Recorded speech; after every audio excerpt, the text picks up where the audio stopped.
Lux presents Hollywood.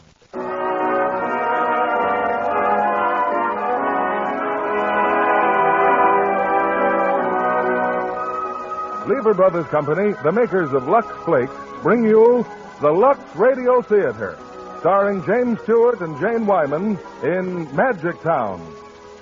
Tonight, the Lux Radio Theater comes to you from Hollywood as usual, but your producer speaks to you from Washington, D.C. Ladies and gentlemen, Mr. William Keighley.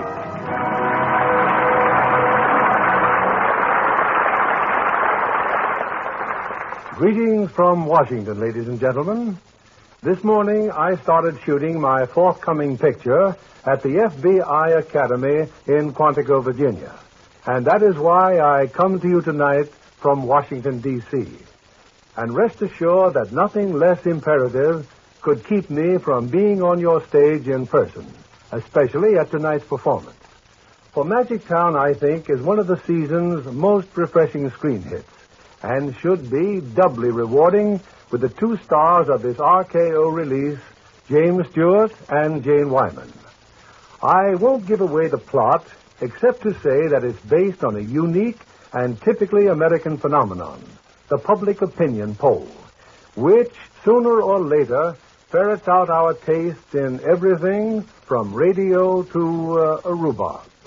Of course, one national poll that goes on every day is your selection of the things you buy, from a seat at the theater to a box of soap flakes at the store. And when it comes to the latter, your preference for Lux reflects not only on the product, but on you yourselves.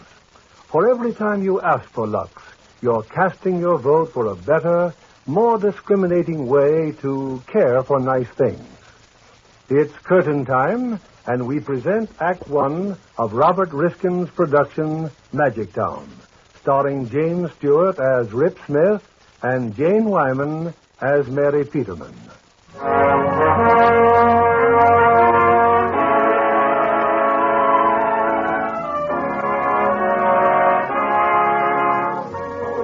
When Rip Smith got out of the Army, he resumed his practice of taking the pulse of the American public. No, Rip Smith is not a doctor. He's head of the Institute of Public Opinion, which is one way of saying that he... Well, suppose we explain it by hearing from one or two of his former clients. I manufacture automobiles. Before we put our post-war model on the market, we hired the Institute of Public Opinion. They canvassed the entire country, found out exactly what the public wanted in a new car. I'm editor of a woman's magazine. Last year, we doubled our circulation. How? By putting the Institute of Public Opinion on the job.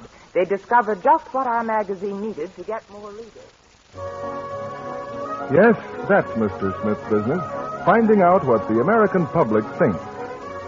But in recent months, clients have been very scarce, and overhead has gone up and up, until on this particular morning, Rip Smith is no longer in business. Well, Rip, you can't say I didn't warn you. Pull up a chair and gloat, Charlie. I don't mind. Well, I was right, wasn't I? What about? About my method of polling public opinion. Too expensive, you said. You were going to find some miraculous shortcut. Well, somewhere there is a shortcut, Charlie. A mathematical miracle. Some way to question, say, 50 or 100 people, all in one little small town, perhaps, and find out exactly what the entire country is thinking. Rip, and that's just nonsense. It costs money to get public opinion. It takes time. A lot of both.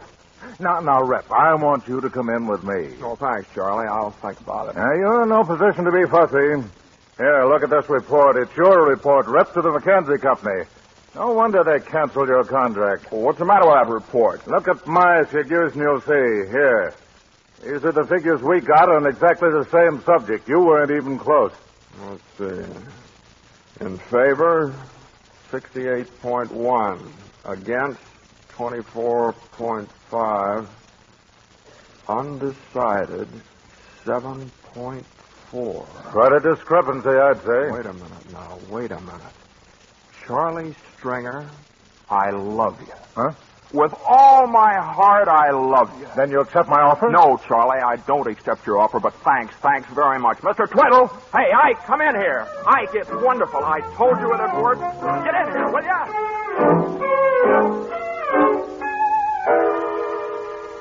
Rip, what's the matter with you? Where's Charlie Stringer? He's gone, but lock the door. He may change his mind and come back. Boys, I think I've found it. The shortcut I've been looking for. Remember that letter I got from Hoopendecker? Oh, yes. Your school teacher friend. Ex-Sergeant Hoopendecker. What a man. Listen to this. Listen to what he wrote me. When I got your letter, Rip, I tested public opinion here in Grandview on the subject you suggested. And here's the result. In favor, 68.1. Against, 24.5. Undecided, 7.4. What's Hoopendecker got to do with... Now look at this. Stringer's poll for McKenzie & Company. Stringer canvassed thousands of people all over the country, from coast to coast, cost a fortune. Hoopendecker canvassed a handful of people in one little small town. All right, Ike. All right. Read Stringer's figures. In favor, 68.1. Against, 24.5. Undecided, 7... Just the same, Ike. Identical. One small town that thinks exactly the way the whole country thinks. You're talking about a utopia. Well, maybe it is utopia. Ike, Mr. Twiddle. All right, get me Hoopendecker on the phone. No, I'll call him up myself. Call up the Census Bureau. Get me the Almanac, too. Get me the Atlas. Grandview, huh? This could be it. This could be it.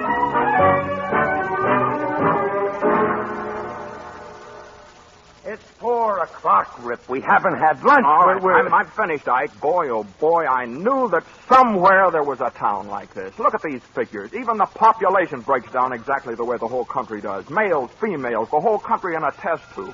What Grandview thinks, what Grandview does, Hello? The entire nation thinks and does. Exactly. Oh, yes, Mr. Twiddle, you know, we're going to Grandview. We are? We Pick are. up the phone, Rip. It's Mackenzie. Oh. Hello, Miss McKenzie? You got my message, huh? Now listen. I know you gave Stringer a contract for a poll on progressive education, right? He's been working on it for months, hasn't he? All right. Now suppose I start right now and I finish in 3 weeks. What would you say to that? I tell you it is possible. And I'll guarantee to come within 1% of Stringer's figures. Huh? All right, now let me get this straight. You put me on trial, and if this thing goes over, you renew my contract. Right? That's all I want to know. Thanks, Mackenzie. Grandview, you good old mathematical miracle, here we come.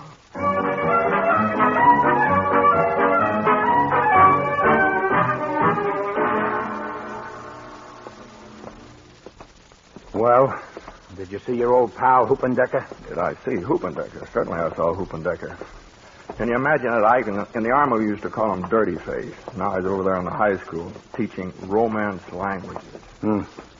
He knows what we're up to, huh? Yeah, and he's going to help us, too. Hoop knows everybody in town.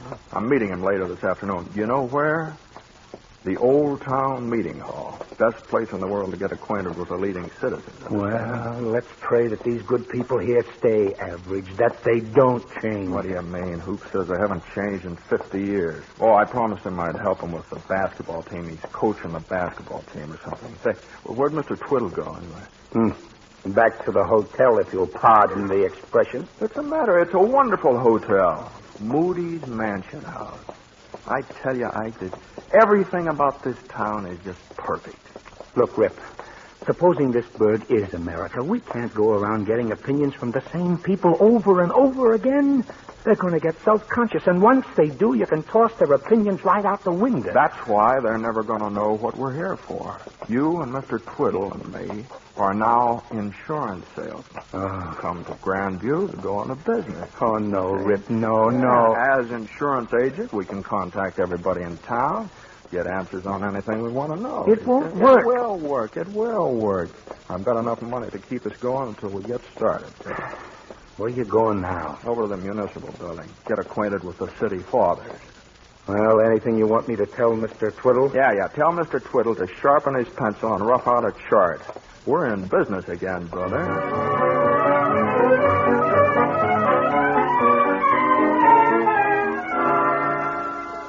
Of course the mayor's in, young man. There's a council meeting going on in there. Well, do you suppose I could go in and listen? Go on in if you want to. Well, thank you. Thank you very much. The park and the playgrounds would go right here, gentlemen. As you can see, they're clearly indicated on this map I made.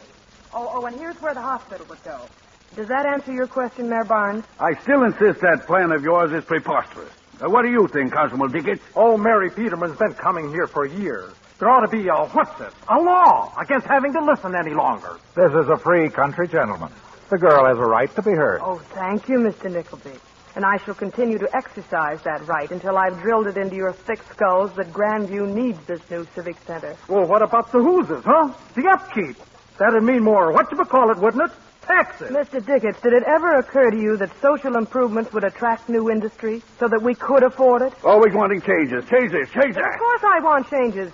It's about time we grew up and made Grandview a better place to live in. No, Mary, you talk like this place was the back bumper of the universe. Why, this is a very fine community. Well, of course it is. Huh? Oh, I beg your pardon. I didn't mean to butt in like this. Well, that's all right, young fella. Speak up. Well, I don't know whether I have the right to speak up or not. I just arrived in Grandview today. Well, what do you think of it? Huh? What do you think of it? What do I think of it? Why, I've been searching for a community like this for years. Oh, you like Grandview, do you? I've just walked through your town, folks, with its stately elm trees and its lovely old homes, and I said to myself, here is a sturdy challenge to the evils of this modern era. Oh, you did you? I watched your people on the street. I felt their vitality, their sense of security. All in about an hour, huh? There's real beauty here. It's almost indescribable. But you take it for granted. To me, a stranger, it's a hope and a dream of a lifetime. I, too, want to become a part of it. Now, folks, please don't change Grandview. Please don't ever change it. Why, hearing him talk like that makes me feel, whatchamacallit, proud. That's the kind of new blood this town needs. I move we adjourn and forget all this nonsense about a civic center. Well, thank you very much. However, I'll be here again at the next meeting. Young man, come into my chambers. I'd like to talk to you.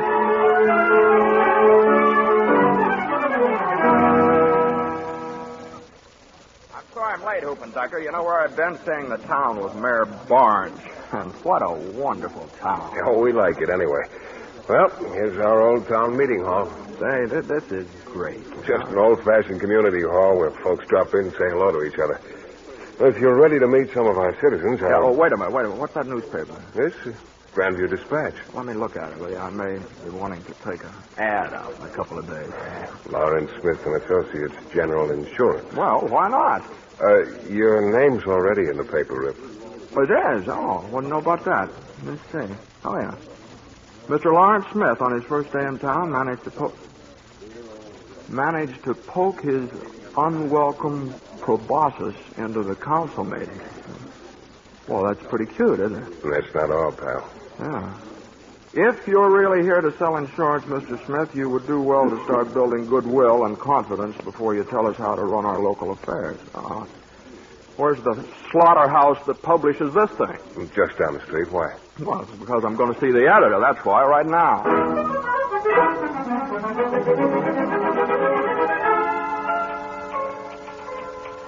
Where's the editor? I want to see the editor of this imitation newspaper. Well, now, sir. Where is she, anyway? Stranger in town, huh? Editor died 10 years ago. Miss Come Peterman. on, will you tell us? The gentleman here, kind of purple.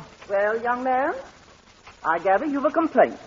Well, it's this story about me in the town tidbits. What, have you seen it? Oh, yes, I proofread every word we print. Now, what's your complaint? Well, it's snide, that's what it is.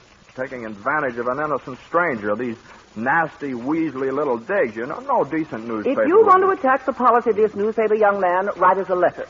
We'll be glad to print it. Meantime, you can do your complaining to the acting editor who wrote the story. All right, I'll talk to the acting editor. Oh, Mary, this young man wants to Did you wish to see me? Oh, yes. You were the young lady at the council meeting this morning, weren't you? Well, you, I just wanted to thank you for that very nice little story you wrote about me. no. I thought you came in to complain. Complain? Me? Oh, no. Not at all. I always believe in what the fellow said. There's just one thing worse than being talked about, and that's not being talked about at all. Well, in that case, you won't mind the second story I'm going to write about you. No, not at all. Not at all. If you'll excuse me, I'll get to work. Yeah, go right ahead. Hey, look here. Now, look at this story you wrote about me. Here, you say right here, quote, If you're really here to sell insurance, Mr. Smith, you'll do well, and so on and so on and so on. What's with that? What's with that creates suspicion? Oh, Grandview's already overcrowded with insurance agents. A clever man like you ought to stay away. A clever man like me doesn't mind competition. Now, wouldn't you like to sort of just write a little retraction, something about being a little hasty, maybe? But on further observation, this fellow Smith seemed like a very charming fellow. Wouldn't you like to do that? No, I certainly wouldn't. No, you certainly wouldn't. Oh, Mr. Hodges. Yes, ma'am. It's getting a little sticky in here. Think I'll go across the street and have a soda. Hi, sis. Hey, I got a great scoop for you. Who do you think's in town? Who? Rip Smith. Mr. Hoopendecker told us Now, he's here. calm down, Bobby. Calm down. Hi. Hi, who are you? Well, I gather his nickname is Rip. Are you kidding? Mr. Smith? Gosh, we were just going over to the hotel to see you. Oh, that's all. Who's we? Some of the fellas on the basketball team. Mr. Hoopendecker said it was all right. He said you were the greatest guy in the world. Is that fact? Well, I think he might have exaggerated a little. And he said you agreed to help coach the basketball team.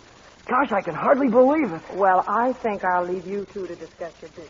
It's true, isn't it, Mr. Smith? Well, yeah, sure. Yeah, that is if you think I can be of any help. Oh, boy. Let's, talk about things over a soda or something. You see, there are a few things I'd like to straighten out with your sister. Well, I'll be with you in a minute, Mr. Smith. I want to tell the gang.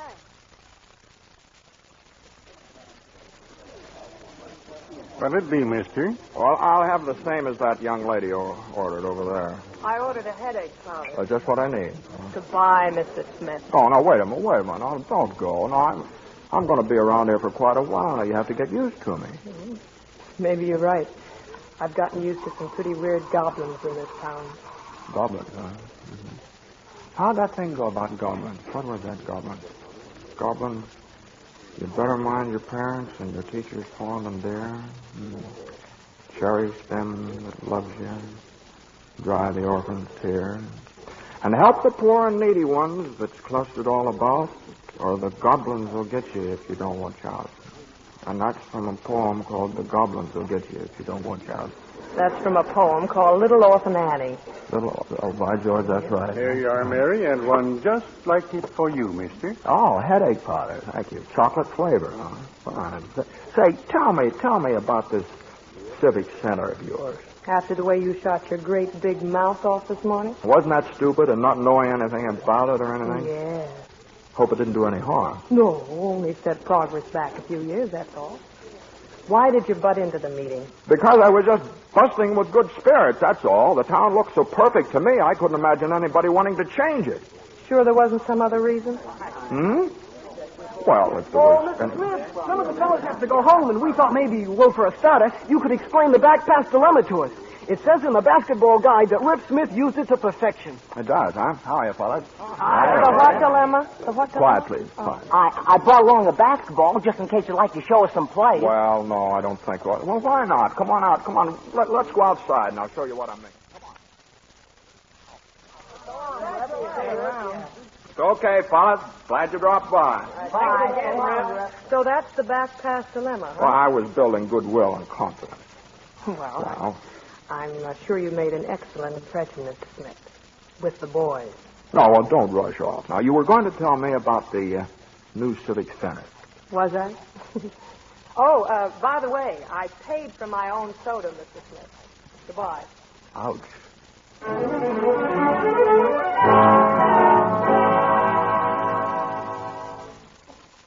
All right, Ike, now let's... You too, Mr. Twiddle. Now we can start peddling insurance. We've got our own office and everything set. Now, here's what we do. We start gabbing with the folks about insurance, and then very gradually, very cleverly, we sort of sneak up on the subject, see? Yeah. Talk to a man about his life expectancy, but find out what he thinks of progressive education. Right. Okay, here I go. No, today's Sunday. Start tomorrow. Eat your meals at different restaurants, talk to the waiters, cashiers, go to the barber shop, get your hair cut. I just had it cut. Have it cut again. Find out what the manicures think, the fellow at the newsstand. What do I do? You get out your little old tabulating sheet, Mr. Twiddle, and start arriving at conclusions. Yes, indeedy. Then there's nothing to do today, huh? Well, I'm going back to bed and sleep. Wait a minute. No, you're not. Come on. We're all going to church.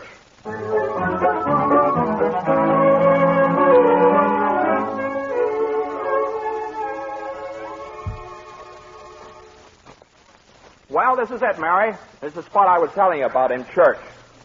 It's quite a walk up here. Gosh, isn't it beautiful? Look over there. You can see the whole town from there. Oh, if I ever get to New York, I'll show you the sights. I brought the boys up here yesterday. Good for their legs, the basketball team. Frankly, I never expected to make the basketball team. Oh, now, come on. Sit down. Sit down. Relax. All right. I'm relaxed. Good. Now, start telling me about it. That civic center. Whose idea was it? Yours? Well, actually, it was a legacy from my father. He never could put it over, though. But you will, won't you? You bet I will. Yep. Of course, you set me back a little, but I'll put it over. It's the only thing my father left me when he died. A worthwhile job to do. Oh, I thought he left you the newspaper. No, we just worked there, Mother and I. You call yourself acting editor. Who's the editor? Papa? There could only be one editor for that paper. He still runs it, sort of, you know. Oh, I like that. You know, you sound like him. Sometimes you even look like him. But you're not like him at all. Papa wasn't so desperate. What are you desperate for? Money? Power? Are you reading the bumps in my head? The air always gets all charged with electricity around desperate men. I feel it now, strong. You having fun? Do you mind? No. What causes it, Mr. Smith? Does it all go back to when you were a boy? Or was your childhood so terribly ugly? You see, it doesn't all add up. The electric currents and selling insurance. Or maybe you need a new crystal ball. No, nothing wrong with the old one. Want to know what I see in it? Before you're through, you'll be running for mayor of this town. Well, what's so awful about that? Well, the awful part of it is I'll probably vote for you. Now, shall we get back to town? Huh?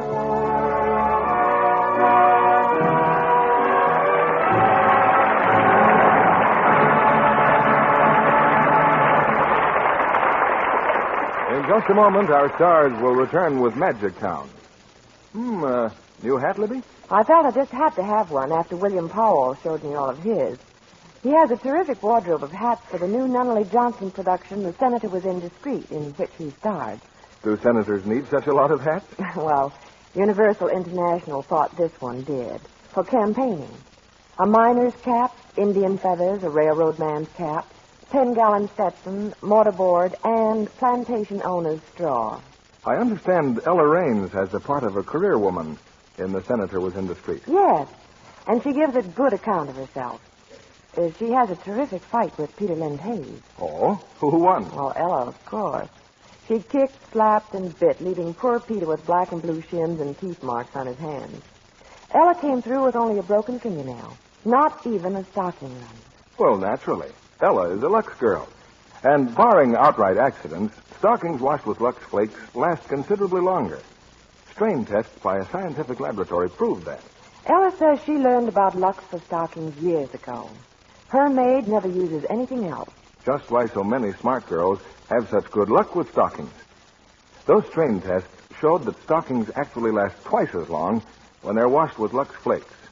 Identical stockings washed with a strong soap or rubbed with cake soap went into runs quickly. But the Lux ones lasted twice as long. So that makes Lux practically a Santa Claus. Because with Lux, it's just like getting an extra pair of stockings every time you buy a pair. Act 2 of Magic Town, starring James Stewart as Rip Smith and Jane Wyman as Mary Peterman.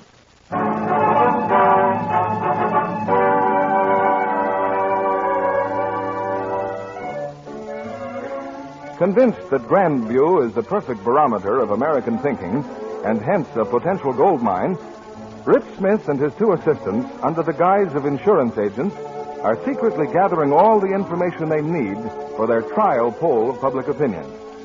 But Rip has developed other interests in Grandview, the high school basketball team, and Mary Peterman.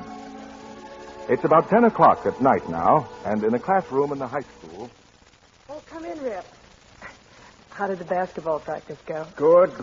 Did my brother tell you I was here? Oh, he said something about a meeting going on. Oh, yes, our final committee meeting for the basketball dance tomorrow night. The others just left. Oh, excuse me. Hello, Mr. Quincy. I'd sure like to sweep up in here, if you don't mind. We'll be out in a minute, Mr. Quincy. Just looking around. Now, there's something about the smell of an old classroom that always gets me. Was this one of your classrooms? Mm-hmm. Amazing. Say, those pictures on the wall, graduation pictures, aren't they? Yeah. Gee, it's wonderful. Are you here? Yeah, Well, no, don't show me. Don't show me. Wait a minute. Yeah, I can pick you out. There you are. I knew you right off. oh, go on. I showed you. No, you didn't show me at all. It's a cinch. I picked you out myself. Just like that. You got the same firecracker eyes. You got beautiful eyes. You were pretty then, weren't you? You think so? Very pretty. Well, that happens to be Helen Kleinspiegel. This is me over here in the fourth row. You're over in the fourth row. So that grew up to be you. Quite an age we live in. Gee. Say, where did you sit in this class? Did you sit around here something? Right there. Isn't that wonderful? Yeah, the seat used to have a squeak in it. Drove everybody crazy. Wait a second. I'll show you. Oh, yeah, See? yeah. Same as always. Oh, look. Look at the books in the desk. Oh, it brings back such wonderful memories. What's that? The poems of Henry Wadsworth Longfellow. Oh, look. Hiawatha. Oh, yeah. By the shores of Gitche-Gumee. You know, me, I was always a charge of the Light Brigade fellow. Oh, I loved Hiawatha. How did that used to go? Charge of the Light Brigade, half a league. By the shores of Gitche-Gumee, by all the shining through the valley of Dixie death waters, rode the stood the 600. wigwam of Nakomi, Forward the daughter Light of the Brigade. moon, Nakomi. Charge for the guns, he said. Into the valley of death rode the 600. Forward the Light Brigade. Was there a man dismayed? Not though the soldiers knew someone had blundered. Theirs not to make reply. Theirs but to reason why. Theirs but to do or die. Into the valley of death rode the 600. Cannon to the right of them, cannon to the left of them, cannon in front of them, volleyed and thundered, stormed at with shot and shell. Boldly they rode, but well, into the jaws of death, into the mouth of hell. Hush! The naked bear will hear thee. Locked him into charge singing with E.Y. guns, my little they owl. said. Charge! Who is this? Charge! Would you mind charging out of here, Mr. Smith? I still got to sweep up. Okay, well, sure.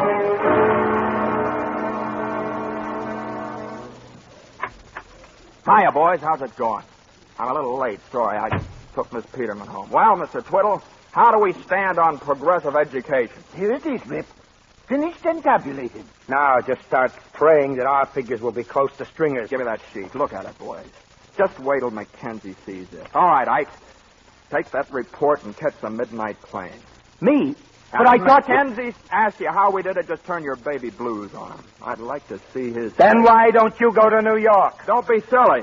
We play Waverly Academy tomorrow. Look awful funny if I suddenly disappeared all of a sudden. Oh, Rip, look. How would you like to call this whole deal off, huh? Kick it over. Kick it over? Yeah, you don't have to keep it up on our account, Rip. What's the matter with you? I've worked all my life for this, and there it is, all wrapped up in a nice, neat package. What kind of a lame brain do you think I am? Do you think I've been pushing up that hill all these years? Okay. I guess I was way off the beam. I guess you certainly were. Now get going, Ike. Here's a plane ticket. Tell Mackenzie we can handle 2 or 3 or 4 jobs at once. Maybe more than that. Sure. Call me tomorrow night, will you? But tomorrow night's the game with Waverly. Right, phone me at 11 o'clock. I'll be right here, Ike.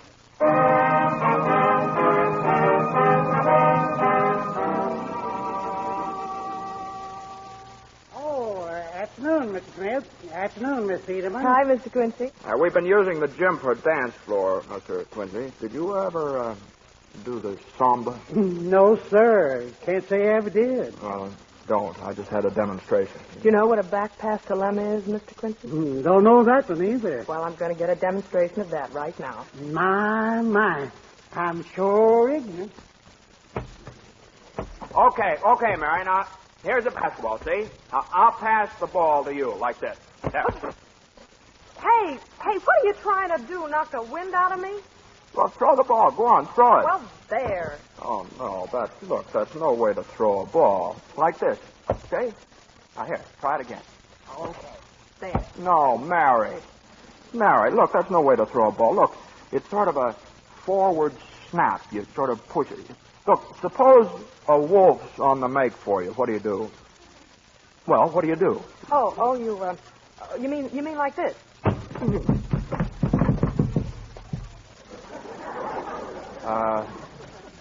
Yeah, that's right. Will you help me up? Well, I'm sorry you No, told me. let's try something else. We'll try the layup shot. No rough stuff, huh? No All right. rough stuff. Now, the principle of this shot is to sort of stretch yourself as far as you can and just lay the ball up on the basket. See, like this. Oh, look, I can't reach Well, like you can that. try, can't you? Come on. Now, just stretch. All right. There you are. No, here, I'll help. Come on. All right, There you are. Hey, it got stuck up there. Hey, Mary. I said it got... Oh, Rip. Oh, darling. Mary. Back past dilemma, huh? That ain't what we used to call it.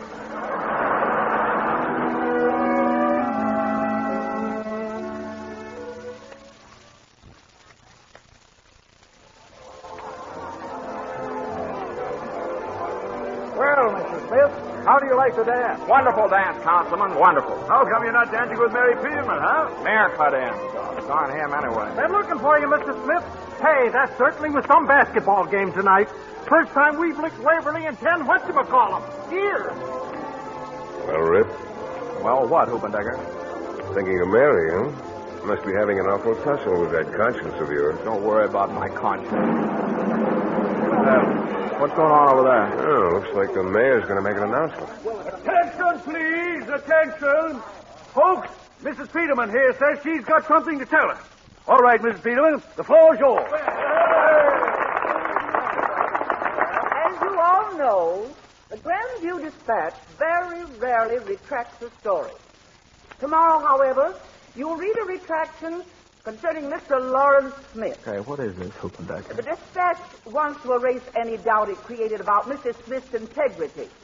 He's been here only a short while, yet already he seems an old friend. Well, I just thought this a good occasion to apologize for the Dispatch and tell him how we all feel. Rip, we're happy and grateful to call you one of us.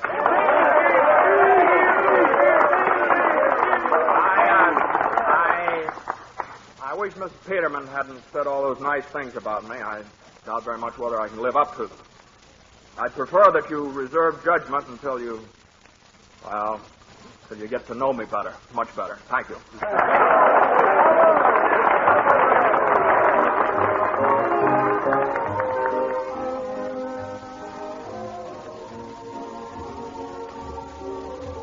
That you, Rip? What's the matter, Hoopendecker? Can't I step out for a breath of air? Sure you can, sure. Mary was just wondering why you disappeared so fast. People going around making speeches. Just give me 1 year. Just 1 year. Rip, you've made a lot of friends here. That's worth something, isn't it? I'm going up to my office, Hoop. There's a long-distance phone call coming in for me any minute now, and it's going to tell me that I've got the world by the tail. It may be a rat race, but I'm out in front, and I'm going to grab mine. I'll be seeing you.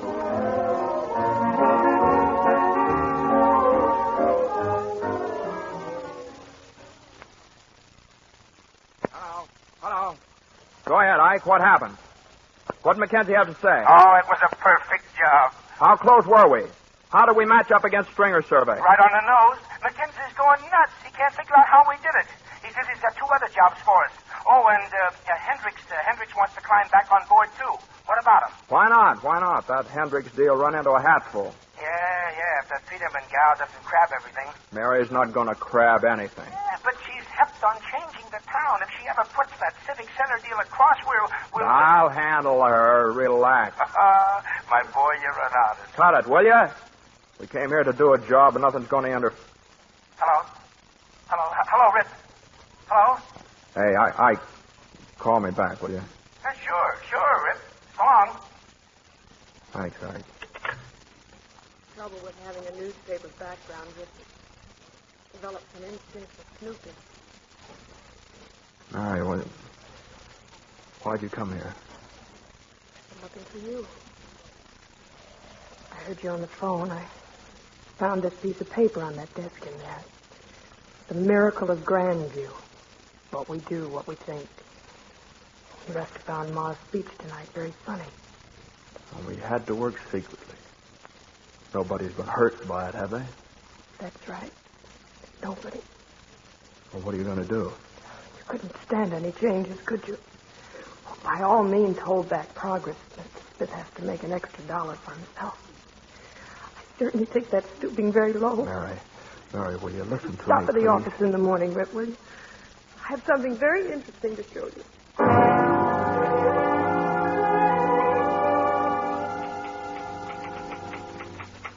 You're too early, Rip. I'm not quite finished with my story. Mary, I want to make a deal with you. You're graduating to our front page, Rip. Here's the headline. Lawrence Smith, found to be poll expert.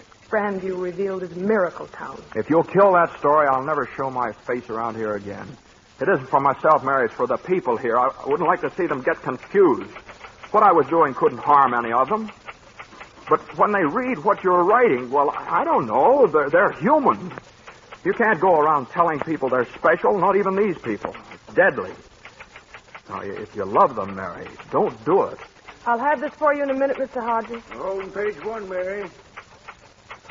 If you just stop pounding that machine and listen to me, I suppose you think I've got some sort of an angle or something. Mary, you just have to take my word. Here it is, Mr. Hodges. Spread it up. And save the first copy for Mr. Smith. Mary, please. As for you never showing your face around here again, it wouldn't make the least difference to me, one way or the other.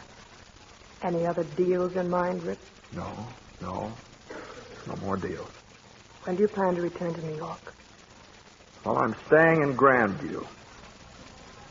There's a circus coming to this town, like the greatest, gaudiest, three-ring circus in the history of phony baloney. I don't want to see it, Mary, but I guess I'd better hang around.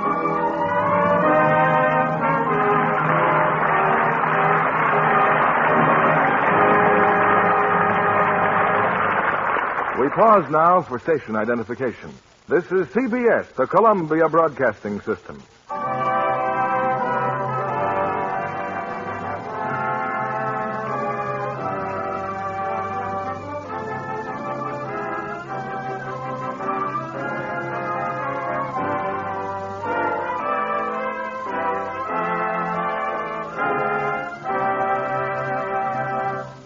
Our stars will return in Act 3 of Magic Town in a moment. It's a pleasure tonight to welcome back to the Lux Radio Theater guest box Miss Martha Heyer, who has achieved stardom since she made her bow here last year. What's the secret, Martha? Hard work? That's right, Mr. Kennedy. And also the wonderful training I received at RKO. And the privilege of studying great actresses like Rosalind Russell at work. She was thrilling in Morning Becomes Electra. Eugene O'Neill's celebrated drama was certainly in expert hands. Britain's Michael Redgrave and Leo Genn also contribute to one of the great pictures of our time. Another exciting experience for me was watching John Wayne in The Rain Day in the love scenes for RKO's new picture, Tycoon. You didn't go on location with the company, did you? No, but Lorraine told me about her experiences when she came back. They had a regular city of 85 tents set up in the high Sierras for the outdoor Technicolor shots. With their own water tower, electric plant, mess hall, and laundry. So I guess life wasn't too rugged. No, Lorraine said even the laundry had all the comforts of home, including Lux Flakes. Hollywood studios are so conditioned to using Lux Flakes for nice things that they just naturally have a supply wherever there are washables to be cared for. I know myself how wonderful Lux is, especially for colors. You're quite right, Martha. Tests prove that. A famous laboratory washed slips and nighties the wrong way, with strong soap, hot water, and rough handling. Then, identical garments the Lux way. Those that had Lux Care stayed color fresh 3 times as long. That's handy to know when you're trying to stretch a dollar. Actually, Lux Care makes it possible for a girl to have 3 times as many underthings without spending any more. How do you figure that, Mr. Kennedy? Well, instead of spending money just to replace worn, faded-looking undies, a girl can buy extra new ones because Lux Care keeps those she has lovely-looking 3 times as long. Thank you for coming, Martha Heyer, and best wishes for your continued success. Act 3 of Magic Town, starring James Stewart as Rip Smith and Jane Wyman as Mary Peterman.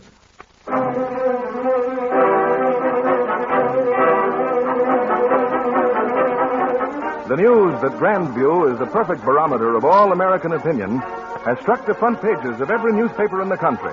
Overnight hordes of reporters, promoters, and experts of a dozen different varieties have poured into what was once a little community that minded its own business. At the municipal building, Mary is attending a special meeting of the town council. Come in, Mary. Sit down, sit down. I was just telling the councilman. Why, we're being talked about from coast to coast. People coming in on every train. By car, too, and by bus. Even on whatchamacallit. Foot. Why not? Who would want to live in a perfect town? I don't know why you sent for me, but don't you think you ought to do some planning? Things are moving so fast. That's just why we sent for you, to handle our publicity. Another long-distance call, Mayor. Who is it this time? Manufacturer wants to build a plant here so he can advertise made in a typical American town. Get his name. I'll call him later. Collect. Yes, sir. Just what's real estate values. Hey, look out the window. The taxicab company's starting a touring service. Wonderful. Look at what that sign says. Typical tour of the typical town. $1. See the public opinion capital of the USA. Where they live, where they work, what they eat. I still say we'd better do some careful thinking. That's just what we've been doing. And here's our first project, Mary. We're going to build booths all over town. Official polling booths where folks can cast their opinion on the question of the week. Oh, now, wait a minute. We find out what our citizens are thinking, and we sell the results. Make a fortune for the town. Who's the idiot that dreamed that one up? Oh, yeah. I mean, what's the matter with us? Well, that's our chief export, isn't it? Our whatchamacallit. Our opinion. Well, we're through giving them away. Well, I guess I've seen everything now. Excuse me, Mayor. It's the broadcasting company. They want approval to conduct sidewalk interviews, a daily broadcast from coast to coast. Certainly we approve. Certainly we approve. And now then, Mary, about the... Hey, where'd she go? Mary!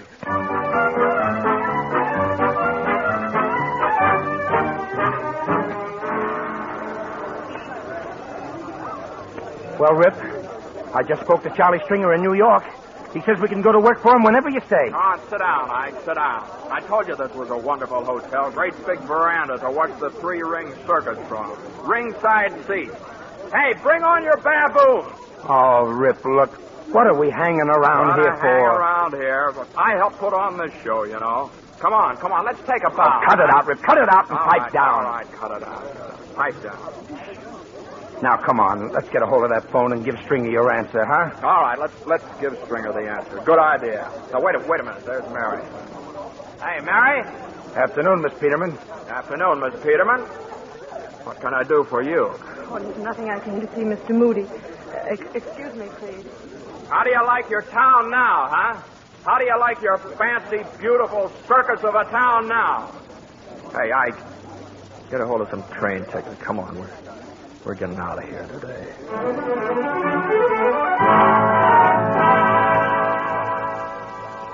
And so, ladies and gentlemen, we've called this open meeting of the town council to discuss plans for our new civic center. If this is the plan Mary Peterman's been hollering about, I'm all for it. Oh, but her plan is no longer big enough, Mr. Weaver. We've added $1 million to the project. Well, it seems to me that's an awful lot of money, Mr. Nickleby.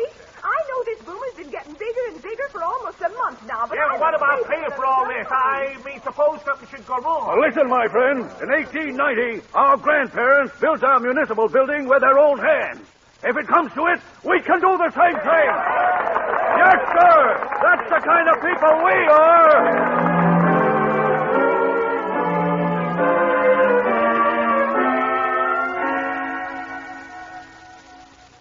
Call me Mr. Stringer. Yeah, just look at this, Ike. Did you ever see anything so cockeyed in your life? Grandview Township Public Opinion Survey. And think I was worried about those experts. Hey, get a Rip in here. No, brother. I'd rather not disturb her, Mr. Stringer. Rip's thinking. You mean sleeping? How long's this going to continue? He slept through most of the conference this morning. Suddenly he woke up and said, I hope they remember the back pass dilemma. What's the matter with that guy? Makes a lot of noise, doesn't it? Well, Rip, here it is. The first Grandview poll. Yeah, let me see it. Gallup also released figures today on the very same subject. How do you feel about a woman for president? Well? Exactly opposite results, Rip. That town's gone nuts. Grandview will be laughed out of existence. It's already started. The newspapers and radio have been at it all day. What are they saying? Well, listen to this guy on the radio. I guess he's still at it. Let's see. Town has always been right. Has turned out to be ridiculously wrong. Completely out of tune with the country. Well, there should be a moral to all this. No one has the right to assume they know it all. Now, what this little town of Grandview lost was humility. And when you've lost that, my friends, you've lost everything. Poor Grandview. Grandview fiasco results in wholesale departures. Hundreds of families leaving town daily. Real estate values collapse in Grandview panic. Dozens of business firms closing as Grandview bubble bursts.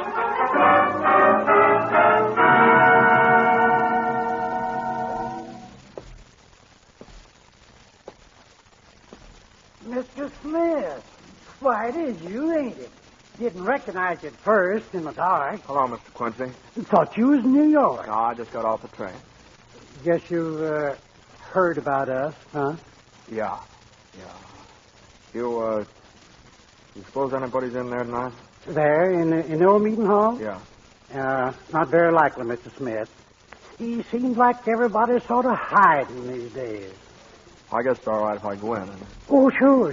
Go on in. Good to have seen you again. Rip. Oh, I didn't know anyone was... Oh, Mary. They don't come here anymore. They don't even talk to each other. Please, that's no good, is it? People ought to talk to each other. How's Ma? Oh, Ma's the same. Rip, why did you come back? I had to come back, Mary. I don't know. I had to. I couldn't work. I couldn't even think. Mary, I love you. The nights I lay awake hearing you say that. I love you, Mary. There was a news story came over the wire the other day. A married woman who fell in love with another man. Her husband stood in their way, so they finally killed him. They thought they were free, but their crime created a terrible wall between them. Until they destroyed each other. We murdered a town, Rip. You and I. We killed an idea my father devoted a lifetime to. And nobody cares. Nobody cares. But there must be some way to... There must be something we can do.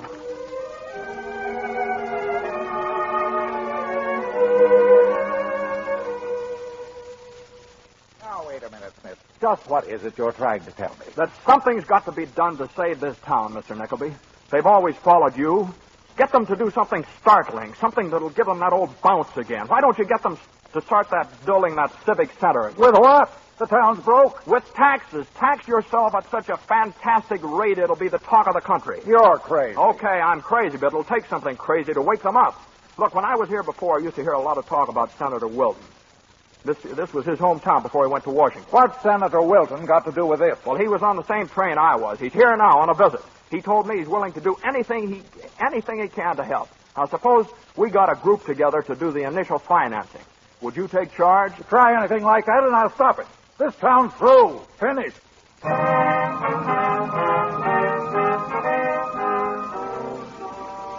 Oh, it's you, Mr. Smith. Well, come in. Thank you, Senator Weldon. Mira's mother's already here. I got hold of her right after you phoned me this morning. Rip, is that you? Hello, Mom. Oh, it's good to see you, Rip. Thanks. Well, what's happened? Any luck? I saw Nickleby last night and the others this morning. They all tell me I'm crazy. When I think of all those big statements they were making a couple of months ago. What was that the mayor said? We'll build this civic center with our own hands if necessary. Mary wouldn't let us print it, though. What was that? Ma, that story, that statement the mayor made. Is there a copy of that around anywhere? Why, yes, I think so. Senator, may I use your phone? Help yourself. We're going to print that story in today's paper. And the mayor wasn't the only one that made fancy statements. But that was weeks ago. We mislaid the story. Just found it. Let them sue us. Well, what all that accomplished, Rip? Well, for one thing, it'll wake these people up. Maybe get them back in that town meeting hall again, talking to each other, taking sides. Hello. Let me speak to Mary Peterman, please.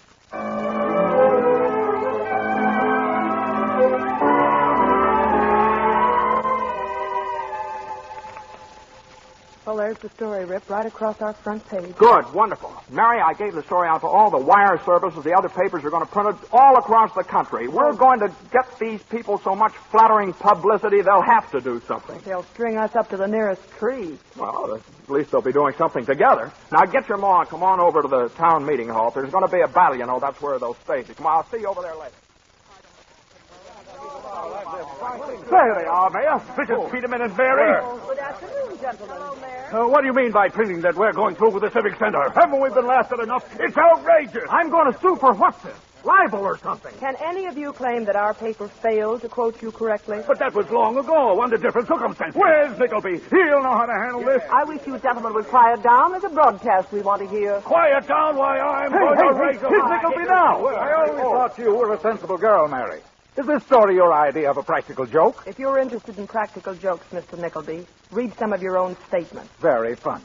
You realize we have a case against you? And against that fellow Smith, too. He's back of all of this. Turn up the radio, Mary. Wait a minute, please. Listen to the radio just a minute, please. In ridicule, these wonderful people of Grandview are now plunging into a project of such vision as to arouse the envy of every community in America. Shut that thing off. They're going ahead with a plan to build a civic center, even though it may mean sacrifice on the part of every man, woman, and child in Grandview. More power to your Grandview. Godspeed and good luck. That's all we wanted to hear, Mr. Nickleby. Some of you may be crazy, but no one's going to sweet-talk me into going broke. Now, what I Look, half the town's coming here. Look, there's Rip Smith now with those high school kids. The basketball team. Hey, there's my my son. You're Stu, Nickleby. Come on in, boys. It's your town, too, you know. All you folks, come on in. All right, Junior. What's all this about? Well, Pop, you promised us all a new whatchamacallit, high school. And, well, we want it. Hank, you go on home this minute. Yes, sir. Well, except we've talked this over, Dad, and we've decided if men like you quit the team, we're going to quit, too. We don't want to live in a town we have to be ashamed of. Are we going to stand here and let a bunch of kids tell us how to run our affairs? We're not trying to run your affairs, Dad. Pip says you're all wonderful people, but you've just lost your nerve. Oh, listen, folks, listen to me. Why not? Why can't we do it? Our fathers didn't quit when they were in a jam. That's when they started to fight. Now, just what is it that's so wrong with us? For heaven's sake, Mary, it takes money to build. Where's it coming from? Well, let me read a statement of yours, Mr. Mayor. If necessary, we'll build it with our own hands. Well, that was a long time ago. Mary, are you suggesting that we do that? Actually build it with our own hands? Well, certainly. I suppose if everybody pitched in and helped... This is idiotic. The property's been sold. The council approved it. Sold? The council approved it. It's the face I paid. All right, Joe, go on. Speak now, go on. Okay, Rip. Hey, Dad. Hey, Pop. Now, what do you want, Joe? Well, you're on the council. Rip said you had no right to approve it. Rip says a thing like that's got to be put up to the voters. Why, of course it's got to be put up to the voters. Well, what about it, Mr. Nickleby? We were going to do that, of course. Meanwhile, we just assumed you people wouldn't care. Wouldn't care? This business like we just plain lost our nerve. Wouldn't care if we didn't get a chance to vote? No, sir. Maybe whether a town lives or dies isn't important to some people, but it is to me. I feel like my own family's breaking up, and I don't like it. And if starting part of the Civic Center, like, say, a new high school, can save it, then I'm for it at any price. I'll organize all the workmen in town, the bricklayers and the plumbers. I'll close up my office and what's it? Supervise the whole project. Oh, gee, that's whatchamacallit, Pop. Well, I'll furnish the carpenters. I'll put in the fixtures. I line up the painters. We'll supply the pupils. Well, I have a couple of them anyway. We'll be married. Oh, Rip, it's so wonderful. Everybody's going to help. Oh, no, wait a minute. Oh, no. That's something we'll be able to take care of ourselves.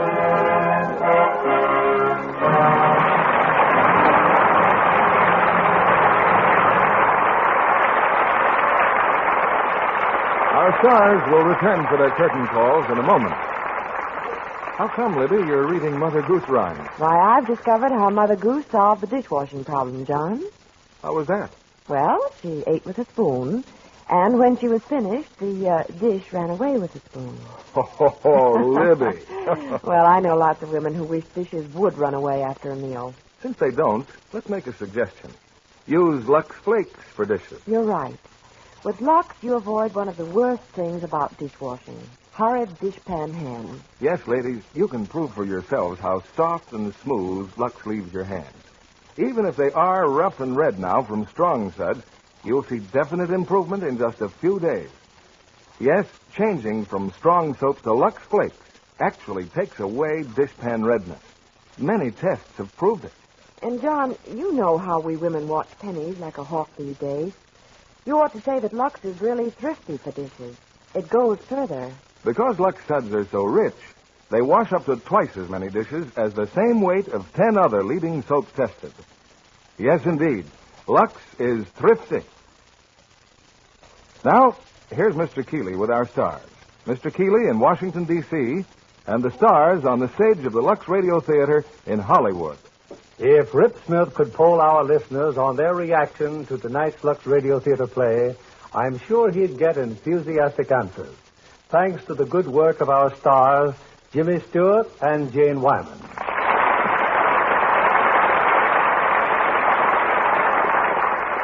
I only wish I could have been there to have watched you two in person.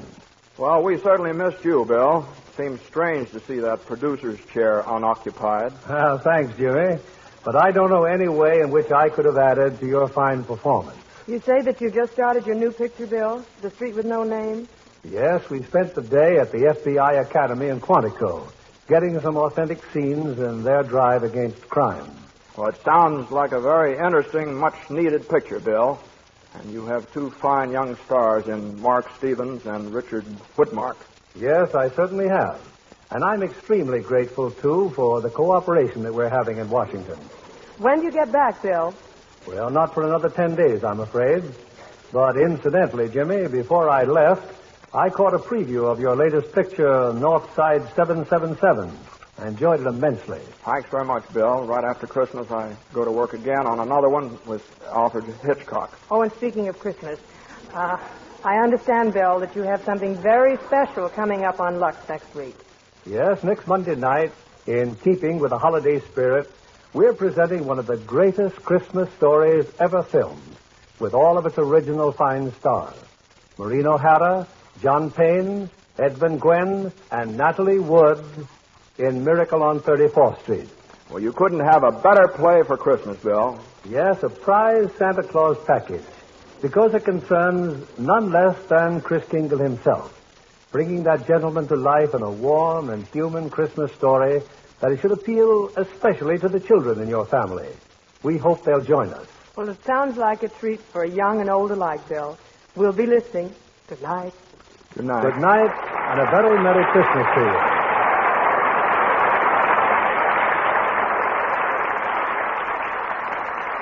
Christmas is a time for sharing and giving. And this year, we Americans have an opportunity to give the greatest gift of all, that of life itself to millions of starving Europeans. We can do it by pledging ourselves to observe to the letter the food conservation program, by eating no meat on Tuesdays and no eggs on Thursdays, and by saving at least a slice of bread a day. A small sacrifice for us, but one that can help those nations that believe in freedom and democracy make peace on earth a permanent reality.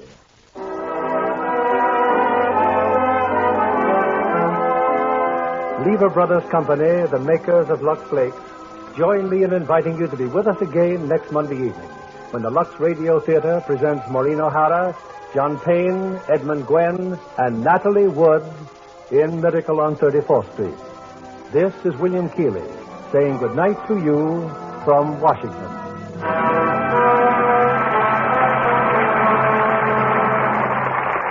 Jane Wyman appeared by arrangement with Warner Brothers, producers of The Voice of the Turtle. Our music was directed by Louis Silvers.